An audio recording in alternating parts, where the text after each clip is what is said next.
Graduands, guests and colleagues, my name is Mary Haworth and I'm delighted to welcome you all to graduation. I have a few announcements to make before we begin so that you can relax and enjoy the ceremony. Graduands, an easy job to start with. Please check that your seat number matches the number on your ticket because you'll be called to the stage in this order. If you discover that these do not match, our team of stewards can help you locate the correct seats. At the appropriate time, you'll be invited by the stewards to stand and to make your way to the foot of the stairs, ready to head up the stairs and across the stage. All very straightforward. There are two key things which make for a seamless ceremony. Firstly, as soon as the person ahead of you begins to cross the stage, please make sure you make your way up the stairs. Please don't wait until they've passed across the stage before you reach the top of the stairs. Secondly, don't let excitement and pride overwhelm you so much that you forget to pick up your degree parchment after you've crossed the stage. If you do, don't worry, you have still graduated, but don't try to come back because you will collide with someone coming the other way. Instead, please visit the graduation information desk in the exhibition centre where you collected your gown 30 minutes after the ceremony to collect your parchment. Graduands, you are asked to raise or doff your cap rather than shake hands with the Vice-Chancellor when you are called on stage. And please feel free to remove your face covering temporarily whilst on the stage and pause for a moment at the spot marked X in the centre of the stage for that all-important photo opportunity. At the end of the ceremony, graduates are asked to process out of the hall directed by the stewards. Family and friends, the stewards will show you to the exits once the graduates have left the hall. If the fire alarm should sound at any point, please remain in your seats. Instructions will be given and we will escort you to the nearest exit. Today, our graduating students become alumni of the University of York, and you will join an international community of over 140,000 York alumni in 180 countries. Your Alumni Association is a vibrant and active global network offering events and services and opportunities that are designed to help you make connections with other alumni across the world and to support your career development. We will therefore we'll be with you every step of the way as you embark on the next chapter, and you will shortly receive an email giving you further details of the ways in which you can remain connected and involved. In the meantime, please follow our alumni social media channels on Facebook, Instagram and Twitter, and check out the Alumni Association website to keep in touch and learn about the life as a York graduate. As you get your first job or take up further study or training, please remember to keep us in touch with what you're doing. Understanding the career paths that you take will help us to provide the right support for current students and make sure we offer graduates like you relevant information and opportunities. For those who are watching the graduation from home, I'm told that we're having a bit of an issue with the subtitling and the capturing of people's names, but everybody who's graduating today should receive a copy of our commemorative brochure, our celebratory brochure, and your name should be correctly listed in there. So apologies if you do see a misspelling of your name on the film. Finally, can I ask you to mute your mobile phones, and if you are comfortably able, would you please now stand?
I declare this congregation open for the conferment of awards upon all graduates.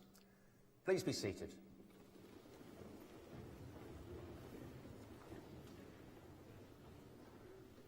And with that, a very, very warm welcome to the University of York. My name's Charlie Jeffery. I am the Vice-Chancellor of the University. Graduation ceremonies are always special occasions. They're a celebration of our graduates' achievements, and they're a moment of transition, with all the excitement and anticipation that comes with our graduates moving on into the next phase of their lives. Our graduation ceremonies are also something else this year. This is our first in-person graduation series for 2 years. Those last 2 years have been among the most extraordinary that we will experience in our lifetimes. COVID has had such far-reaching, awful impacts on our health, our economies, our societies. Amid that, we have seen unprecedented disruption to our operation as a university, as have our graduates in their studies. It's therefore all the more a moment of celebration to be in this hall in person with our graduates today. Even with the masks, the tests, all the precautions we've had to get used to. And we are so delighted that friends and family of our graduates can also be with us in person to witness this ceremony and to join us in this celebration today. You are all most welcome. Now, sadly, some of our graduates can't be here today, given the difficulties of international travel. Some of their family and friends face the same problem and can't be with us. Others have had the bad luck to test positive just at the wrong moment. They too are in our thoughts, and we will, of course, invite them all to a graduation celebration at a point when they are able to attend. I'll reflect more towards the end of the ceremony on the challenges we all, but especially you, our graduates, have had to face over the last 2 years. But now we move into the main part of the ceremony. And with that, and through the power vested in me by the University of York, I have great pleasure in conferring awards on all graduates listed for this ceremony in the graduation programme.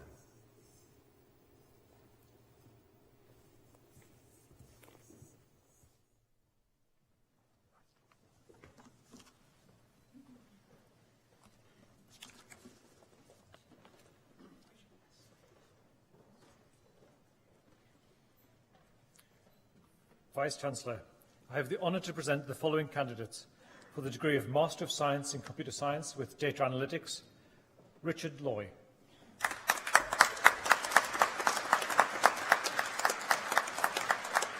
Carissa Taylor.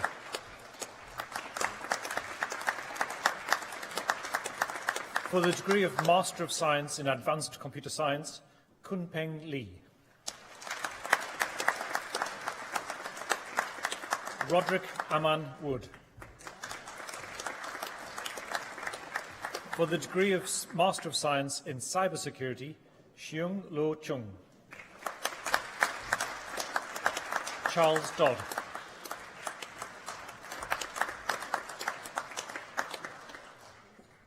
Ashish Manas. Olufunso Odunlami. Daniel Perez Cascom. Zahur Ramzan. Kai Yun Tsao. Yifan Yuan. For the degree of Master of Science in Human-Centered Interactive Technologies, Alexandra Agelidis. Abhijit Badoria. Cao Yusin. James Gibbs. Yunjen Tsi.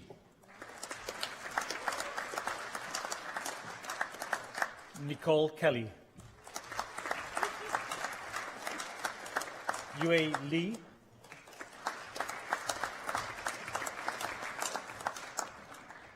Christina Pansini. Hannah Protas. Yushen Zhang. Zirui Zhang. For the degree of Master of Science in Safety Critical Systems Engineering, Christopher Waters.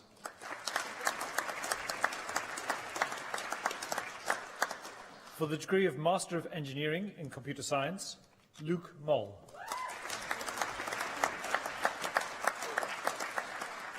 For the degree of Bachelor of Science in Computer Science, Alan Pott. Sorry. Okay. For the degree of Bachelor of Science, Jordan Cameron. I'm sorry. I'm sorry, I've skipped a page. My apologies. It's my first time. Thank you very much. Sorry, sir. Sorry, Vice-Chancellor. For the degree of Master of Engineering in Computer Science with Artificial Intelligence, excellent. With a year in industry, Daniel Banks.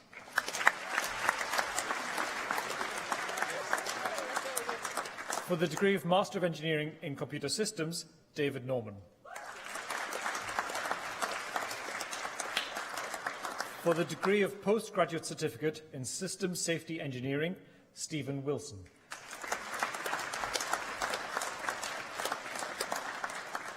For the degree of Bachelor of Engineering in Computer Science, Thomas Burrows. Joshua Hilditch. Eldar Jalizadeh. Golnar Kaviani. Rhys Kirkwood. For the degree of Bachelor of Engineering in Computer Science with a year in industry, Hugh Christensen. Liam Devine.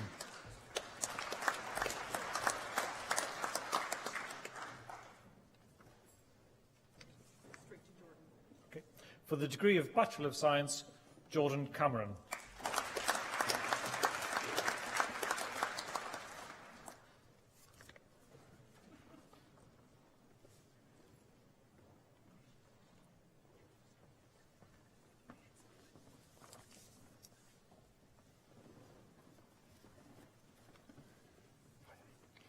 Vice-Chancellor, I have the honour to present the following candidates.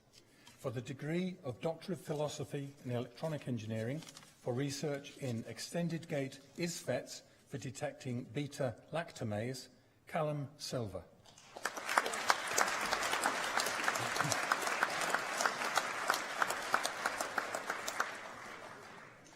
For the degree of Master of Science in Audio and Music Technology, Jack Arthey.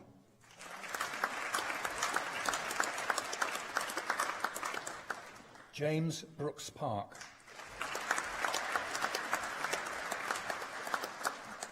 Carl Clark.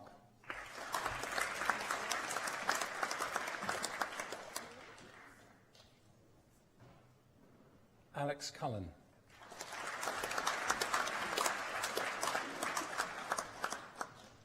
Francesca Teresa Lorico.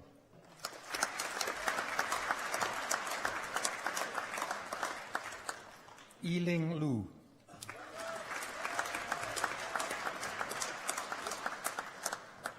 Phoebe Pearson.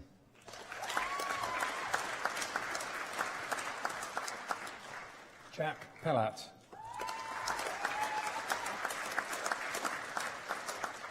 Luke Risdale.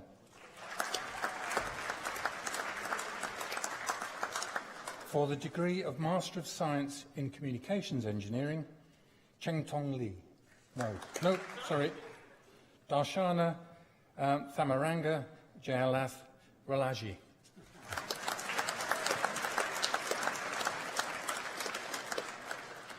Now it's Cheng Tong Li.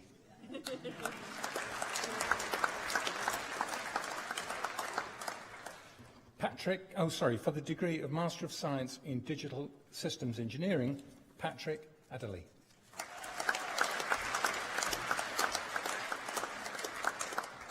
Dongyang Li.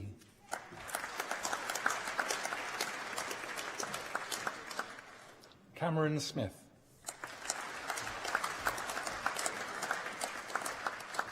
For the degree of Master of Science in Embedded Wireless Systems, Vinu Alex Varghese.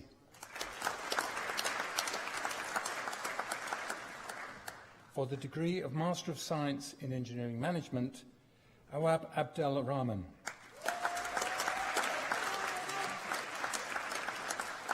Mohammed El Shafi.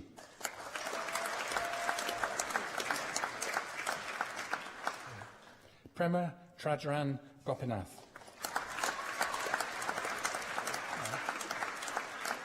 Matthew Hallidoo. Majd Harab.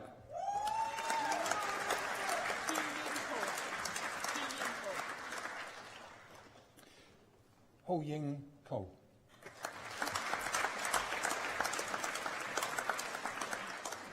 SM Tarsim Halib.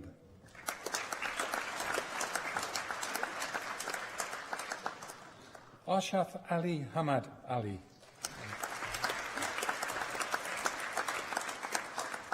Nawid Pathan. Raj Sivas Ankaran.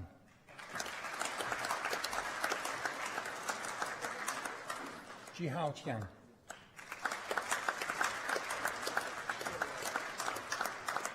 Erzguli Uziman.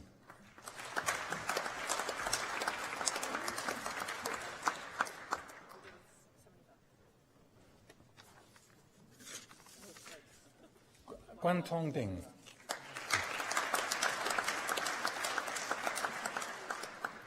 Han Li.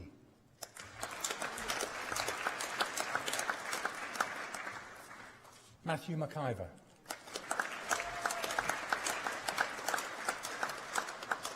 Mohammed Masouk Hamed Syed Hassan Ali.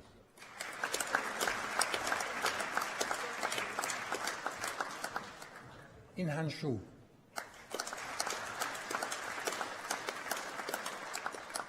For the degree of Master of Engineering in Electronic and Computer Engineering with a year in industry, Shay McGurgan.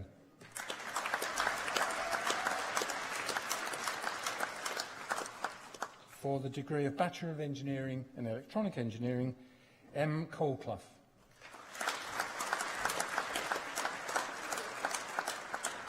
Dominic Samuel.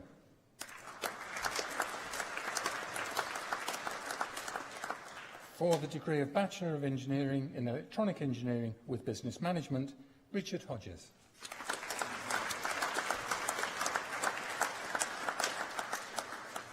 For the degree of Bachelor of Engineering in Electronic Engineering with Nanotechnology, Tiffany Safo.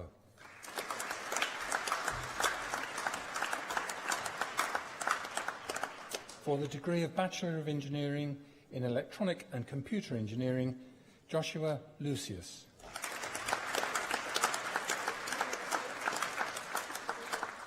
Chang Un Xia.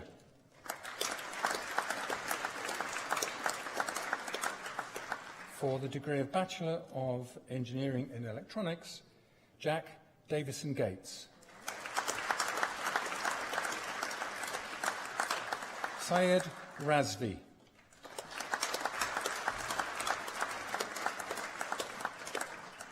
Adam Warlow.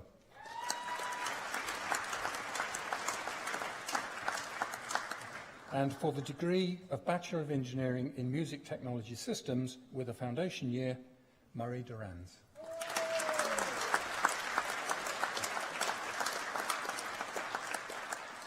And for Master of Electronic Engineering, Rimaz Radzi Unas.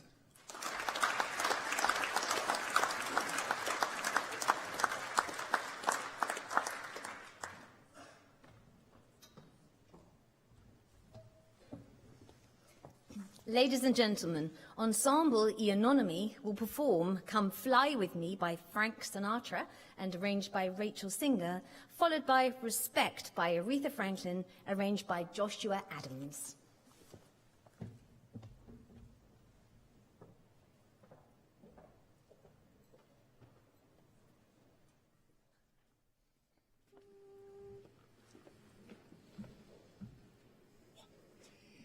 Come fly with me, let's fly away, let's fly away. If you can use some exotic booze, there's a bar in far Bombay. Come fly with me, let's fly away. Come fly with me, let's float down to Peru, way down to Peru. In Llama Land, there's a one-man band, and he'll toot his flute for you. Come fly with me, let's take off in the blue. Fly me to the moon and let me play among the stars. Let me see what spring is like on Jupiter and Mars. In other words, hold my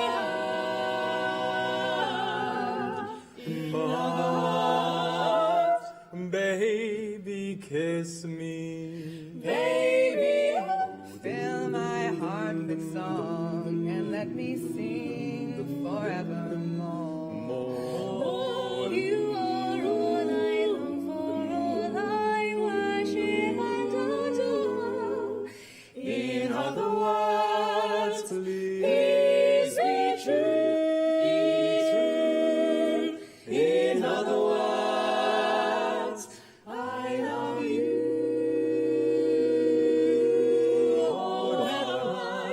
It's such a lovely day, a lovely day. Oh, just say the word and we'll beat those birds down to Acapulco Bay. And it's perfect for a flying honeymoon.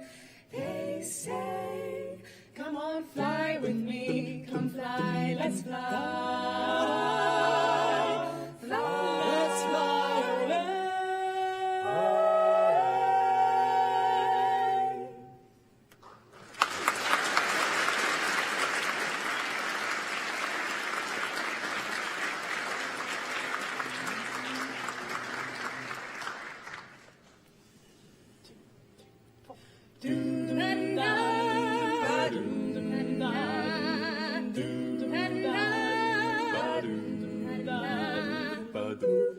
What you want, baby, I got it. What you need, do you know I got it? All I'm asking is for a little respect when you get there. Hey, baby, when you go home, just a little bit, mister, just a little bit. I ain't gonna do wrong, I ain't gonna do wrong, 'cause I don't wanna. All I'm asking is for a little respect when you go home, baby, when you go home, just a little bit, just a little bit. I'm about to give you all of my money and all of my skin. In return, honey, is to give me the prospects when you go home. Hey, baby, when you go home, just a little bit, yeah, just a little bit.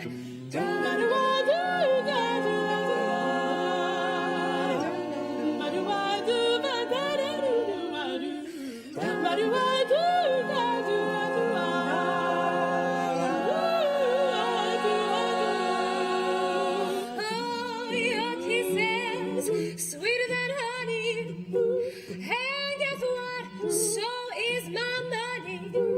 All I want you to do for me is give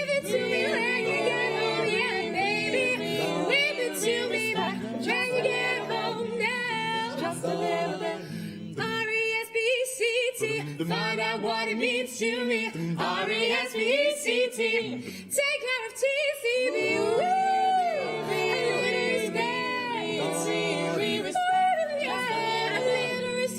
Just a little bit. I get tired, keep on trying. You're running out of fools and I ain't lying. Respect.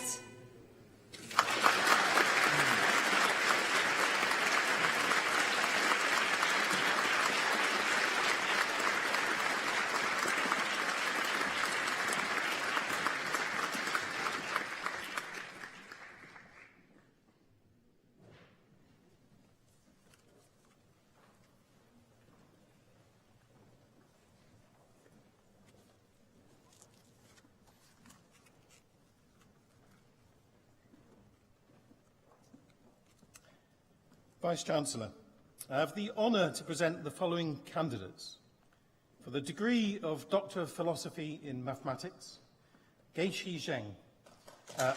For research in recognisable languages over 3 algebras.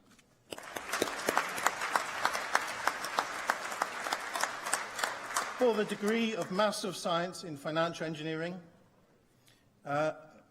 Ruoyu Li.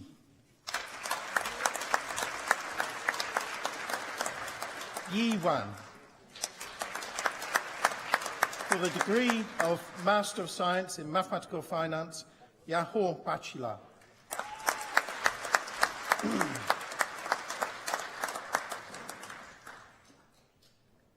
Jaime Lujan Jimenez.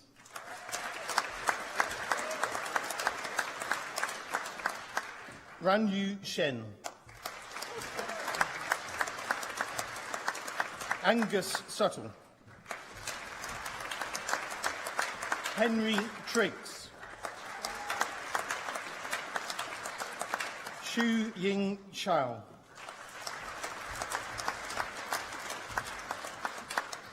For the degree of Master of Science in Mathematical Sciences, Nick Bryant.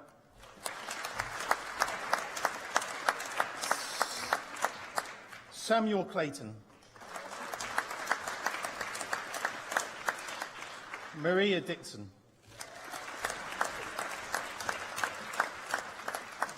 Mia Holly.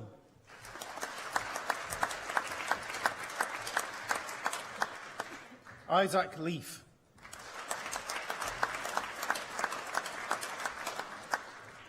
Jack Staniland. Christian Thomas.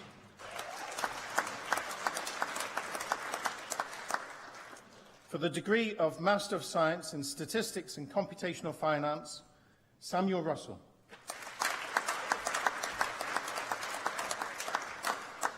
Shuye Udin.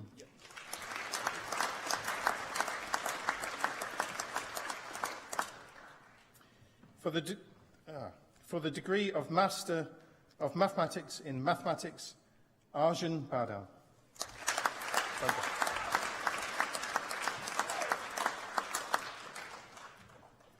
For the degree of Bachelor of Science in Computer Science and Mathematics, Daniel Cox.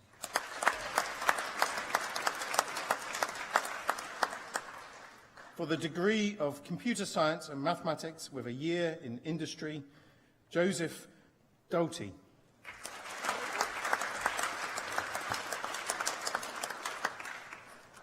For the degree of Bachelor of Science in Economics and Mathematics, Ella Moore.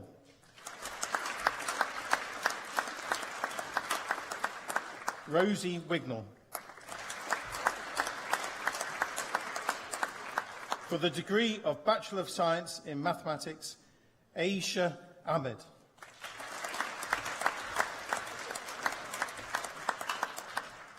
Dilmeet Babur.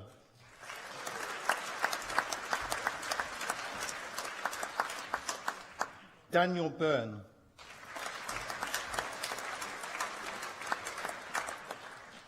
Lewis Dunn.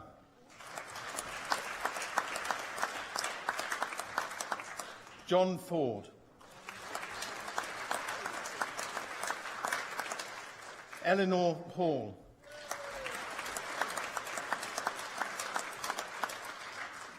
Holly Hart.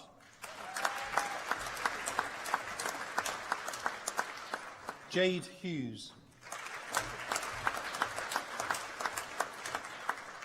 Sophie Yongen.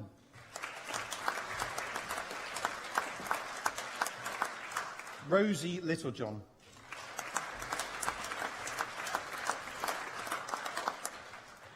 Daniel Monakov.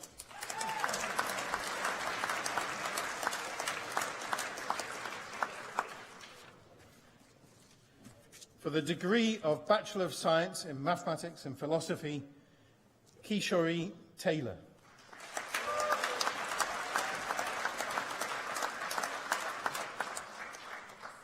For the degree of Bachelor of Science in Mathematics and Statistics, Baoyan Wang.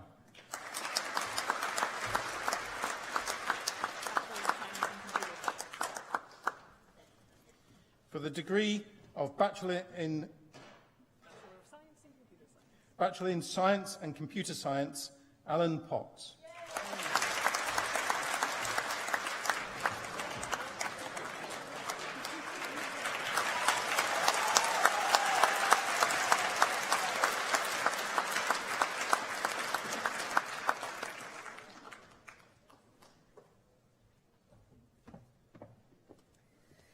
It is my enormous pleasure to introduce Maria Dixon, our student orator who will speak on behalf of the class of 2022.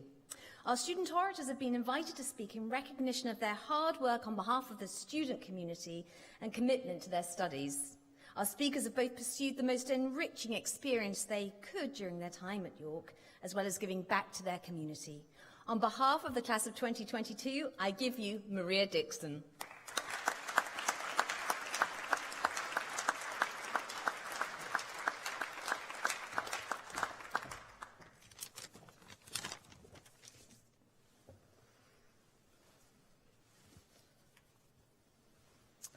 Dear fellow graduates, friends, family, guests, and everybody else who can make it here today, I feel incredibly lucky to have the privilege of graduating in a room full of such wonderful, talented people.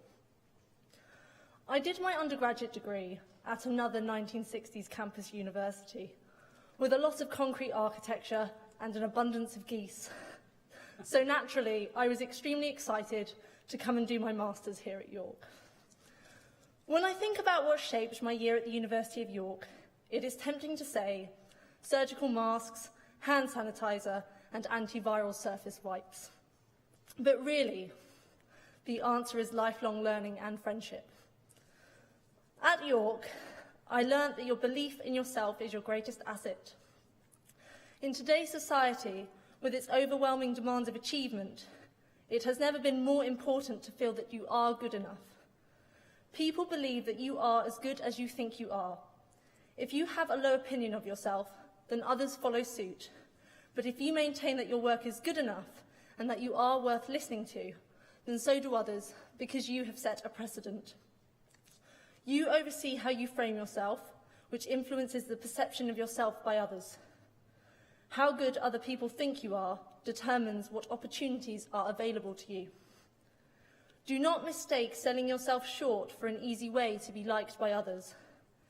Many people will enjoy the company of those that are no threat, that flatter, that are self-deprecating and settle for being second best, but that's not to say that they like you. They just like that you do not believe that your achievements outshadow theirs. Have the confidence to compete with the arrogance of others, and you will be given the opportunities that your achievements deserve. Your belief in yourself should be in spite of failures. Failures do not matter anywhere near as much as some people think they do. A failure is just not getting something you wanted or worked for one time. It is outshone massively by all your achievements and good qualities. I have failed many things, including the odd exam, but my failures make up a very small part of my life, and they will only hinder me if I let them. Do not be afraid to fail. It should never affect how highly you think of yourself. I would like to thank Catherine Reed, the Anglican chaplain, Mitya Pushkin, the director of the Mathematical Sciences MSc, my supervisors Emily Dufresne, Ryden Twarrock and Eric Dykeman, for making me feel incredibly valued, which in turn has helped me to become more confident. In particular, Mitya would always stop and have a conversation with me whenever we saw each other in the maths department. That I felt welcomed and had a strong sense of belonging in a year where I was new to York and most of the learning was done online goes to show how uniquely friendly York Maths Department really is. Thank you also to Christian Thomas, a fellow graduate. Our friendship blossomed online, but continued with an in-person walk in the Yorkshire moors. Finally, thank you to everyone I have met here at York. I will always value the time I have spent here.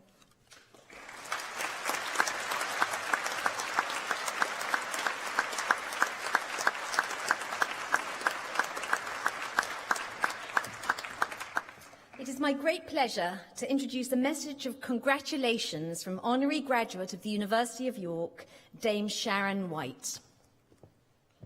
Hi, I'm Sharon White and I'm Chairman of the John Lewis Partnership, which owns Waitrose and John Lewis. I'm also privileged to be an Honorary Doctor of the University of York. I wanted to say an enormous congratulations on your graduation. Many, many, many congratulations on your success, particularly with all the trauma and challenges of studying during COVID. I'm sure with both all the sort of anxiety of COVID itself, but also the sort of roller coaster of face-to-face and online teaching. You've made it, you've reached the finish line, and that's something hugely to be celebrated. What is so fantastic about the University of York, and it's a pleasure for me to have this association with the university, is the focus on social purpose. And it's something that also sits right at the heart of the business that I run, the John Lewis Partnership, which is very much centred on people and the importance of work and the importance of social mobility. I'm sure you'll be thinking about what happens next after university. Perhaps some of you will be staying on to study further. Others of you perhaps thinking about the world of work. And I hope and confident that the focus on purpose, on meaning, on doing good, making a difference, particularly at this time when so much is changing in our world. The labour market is changing. All our expectations about what we want from life and work have changed so dramatically during COVID. I wish you every success and all the best in finding work that feels as much like a vocation and a pleasure as it does like a piece of employment.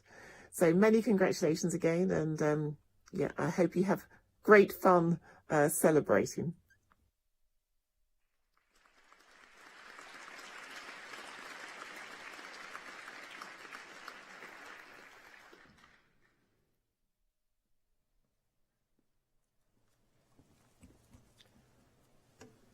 Graduates, guests and colleagues, graduation ceremonies are among the most special parts of my job. They mark the creativity, the energy, the passion and the sheer hard work that you, our graduates, have put into your studies. I've just had the privilege of being the first person to congratulate each graduand as they became a graduate.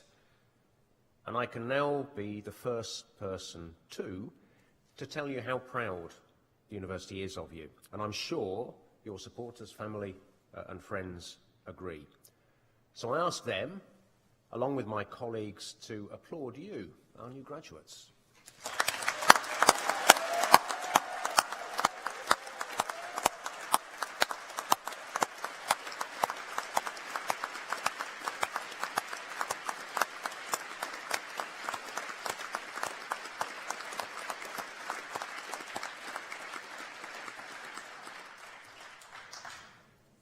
The University of York is a special place. It's less than 60 years old, yet already regarded as one of the UK's best universities, and has an outstanding reputation worldwide. All the measures we routinely use on quality of teaching, excellence of research, prospects of graduates, impact on the economy. They all confirm that strength, that reputation, that quality. But there's more to it than that. Our work is underpinned by powerful values. Our founders set up the university for public good.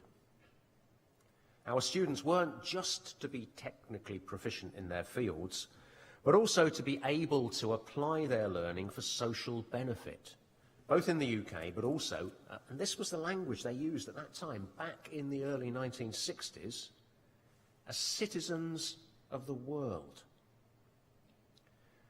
We were to care, I quote, more than almost anything else about ensuring access to university education for those who had previously not had the opportunity. And our research was intended not just to open up new knowledge, but also to apply that knowledge with and through its students for, and I quote again, the amelioration of human life and conditions, or in other words, for public good. Those values were, I think, captured quite wonderfully in the message of congratulations we just heard from Dame Sharon White. Now, I said at the opening of the ceremony I'd give some further reflections on the challenges we have all faced over the last 2 years. I think our values, our commitment to public good at the University of York, have been vital in the way that we responded to those challenges.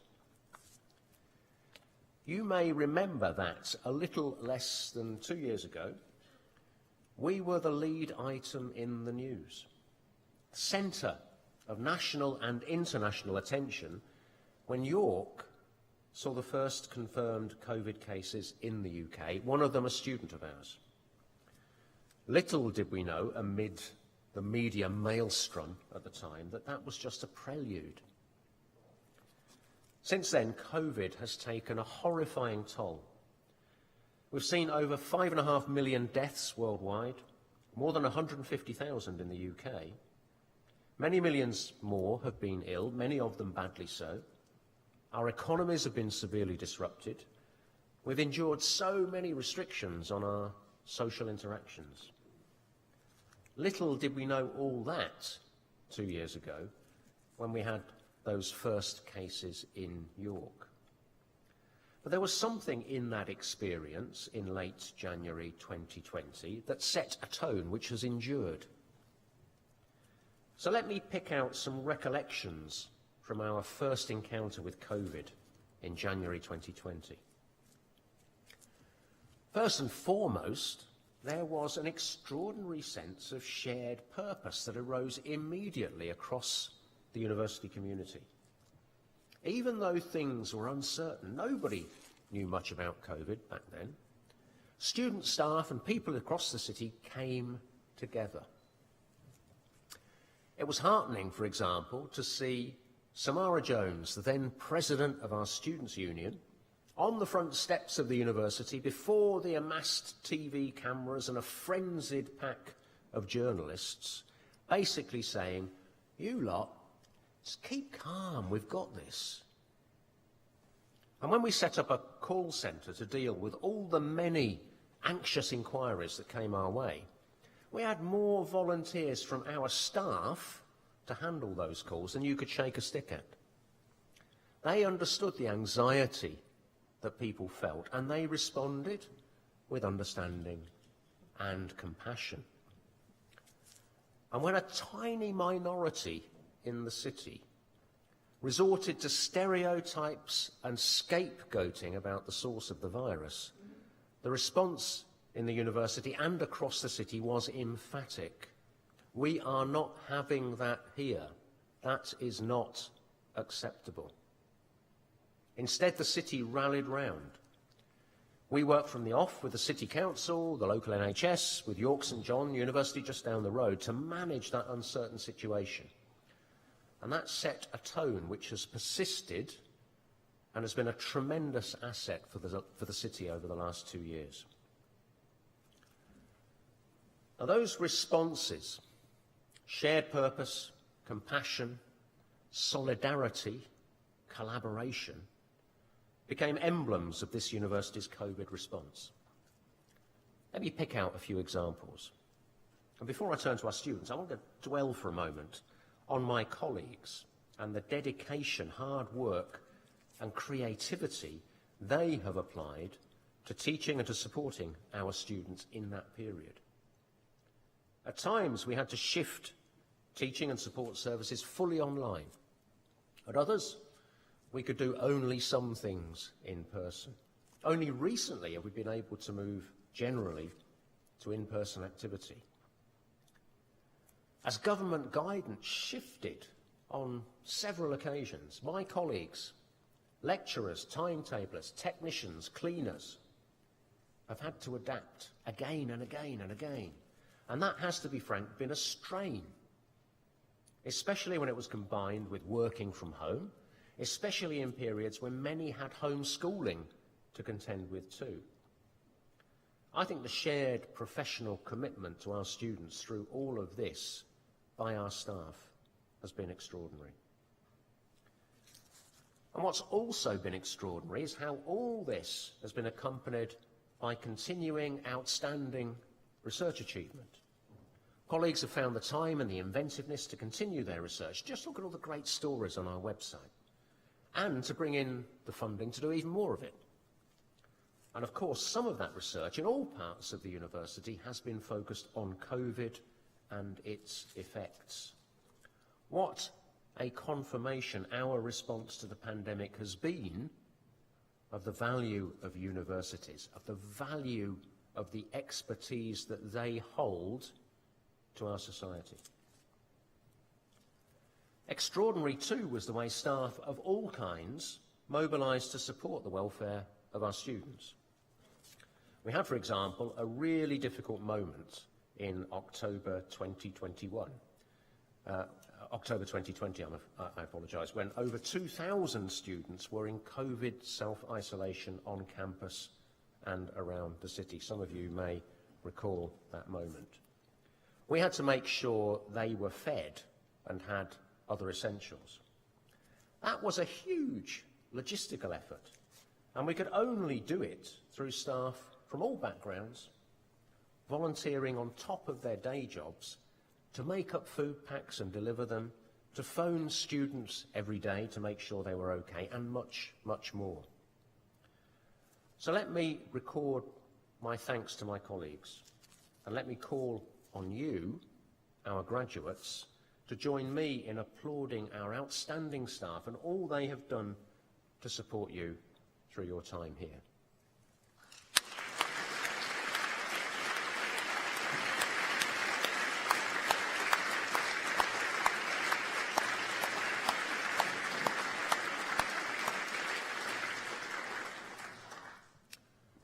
A second theme in our COVID response concerns our students. It's been an extraordinarily difficult time for our students, with teaching having to be delivered in different ways, with less in-person contact than any of us would have wanted, and with all those other parts of the student experience, sports, societies, nightlife, at times in part or wholly off limits. Many students have had COVID, and many more have had to self-isolate because one of their flatmates came down with it. Some struggled financially because part-time work dried up amid COVID restrictions. The whole experience has been taxing on mental health and well-being. And to be frank, students had very little in the way of support or even understanding from government. Now that sounds like a tale of negatives. But there's more to it than that. It's not the whole story. That's in part because of the commitment of our staff to deliver the best education they could and to support student welfare as best they could.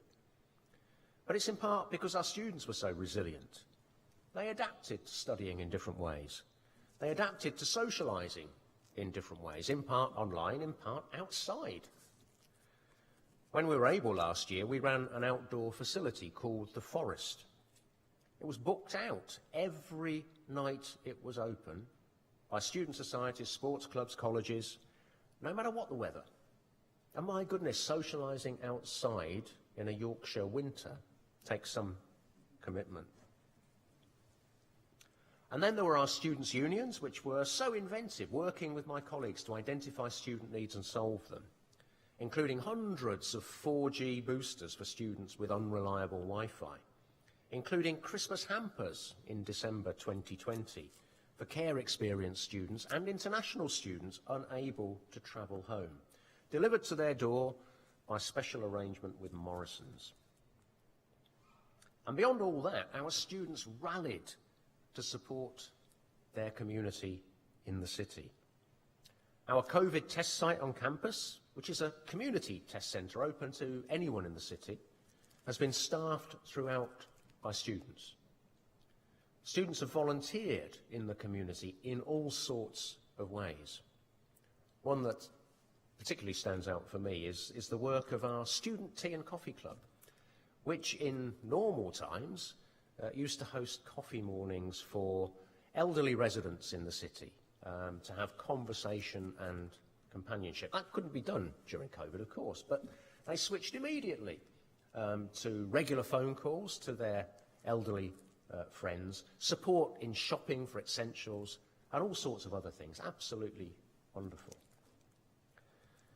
Our students, including you, our new graduates, have shown tremendous resilience, commitment, and compassion. Thank you for all you've done and the way that you've dealt with all the challenges of the last years. Many thanks.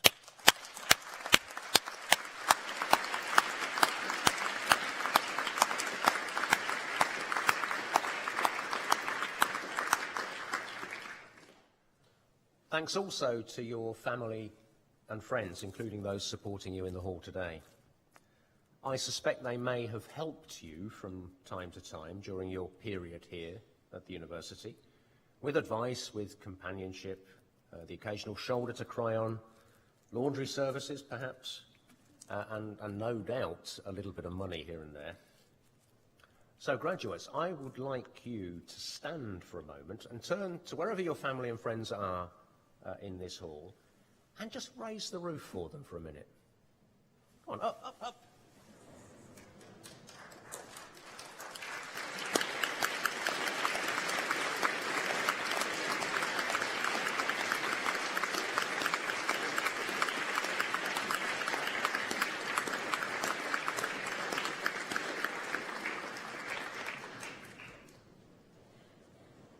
Thank you very much for that.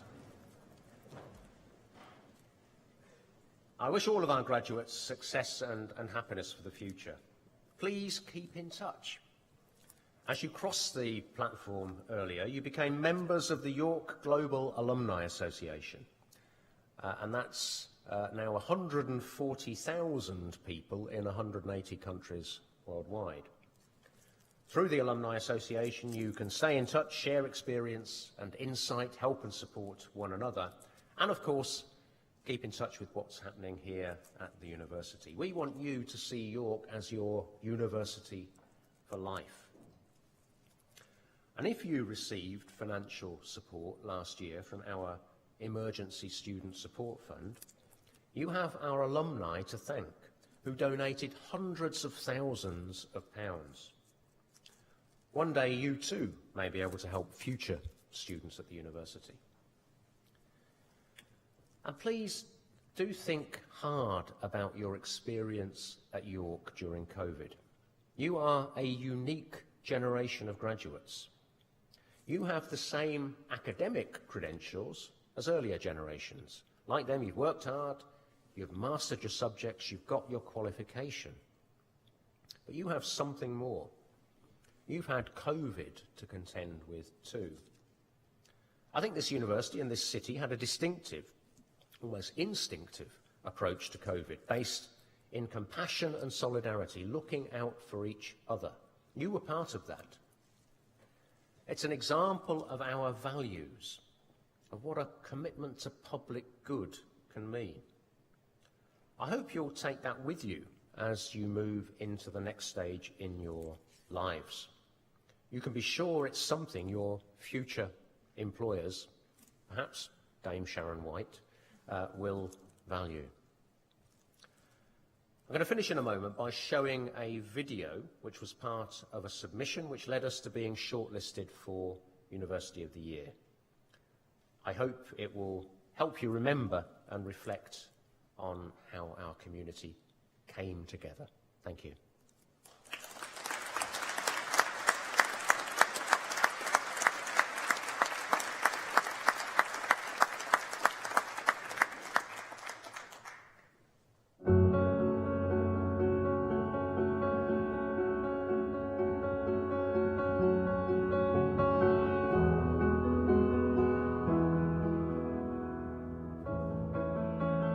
A student at the University of York is one of the 2 Chinese citizens who have tested positive for the coronavirus in the UK. So this University statement said from that Public Health England has the headline, confirming "Is the that killer the 2 virus people here?" had been Pictures of staying people in with York. masks over their Coronavirus faces. is a student at the University of York. My Kent from our newsroom is Begin in what's the latest. When the first case in the UK was discovered here in York, I was visiting one of our partner universities, Maastricht in the Netherlands. Being the first case, there was obviously no script for us to follow. At the same time as having the world's media looking at us, everybody was here.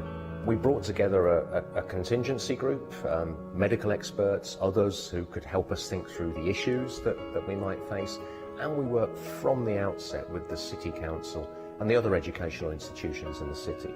Well, we knew very little about the virus at the time, and our overriding concern was to keep people safe and to give them the reassurance that we could, and to prepare for what followed, what became probably the most challenging year the university has ever faced.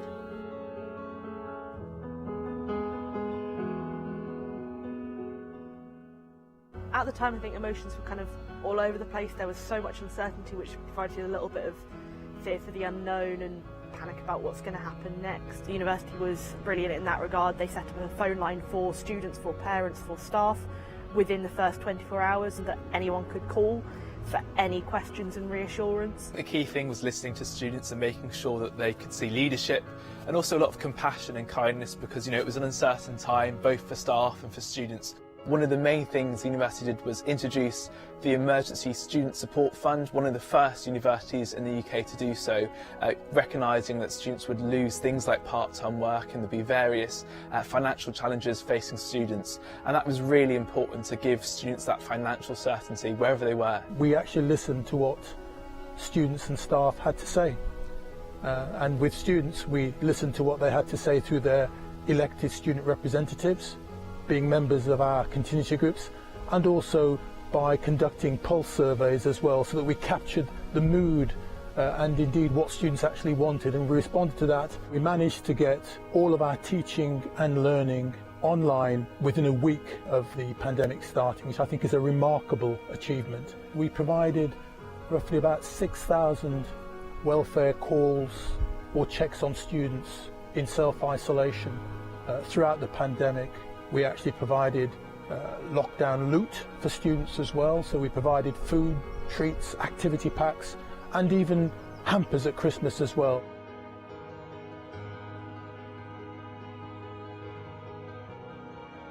So clearly we would expect the university to step into the knowledge space and provide a greater, deeper understanding of the virus.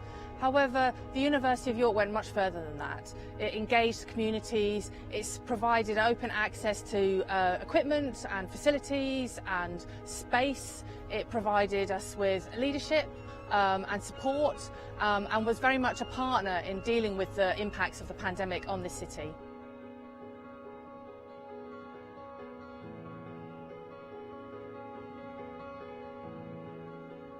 What I've learnt about the University of York community in the last year is that we are incredibly resilient and resourceful, that we're compassionate, that when we say that we're a university for public good, we actually live it as well, and it's about being a community that works together. I have a number of favourite stories from students. Actually, one concerns students actually working with elderly members of the local community to ensure that they could get access to the internet. So they provided training sessions and support so that these people could actually contact their relatives. The founders of this university talked 60 years ago of what we, our staff, our students, would do to ameliorate human life and conditions. What a sense of purpose for a university to have, and my goodness, how much it has been our compass over the last year. That's what defines the University of York.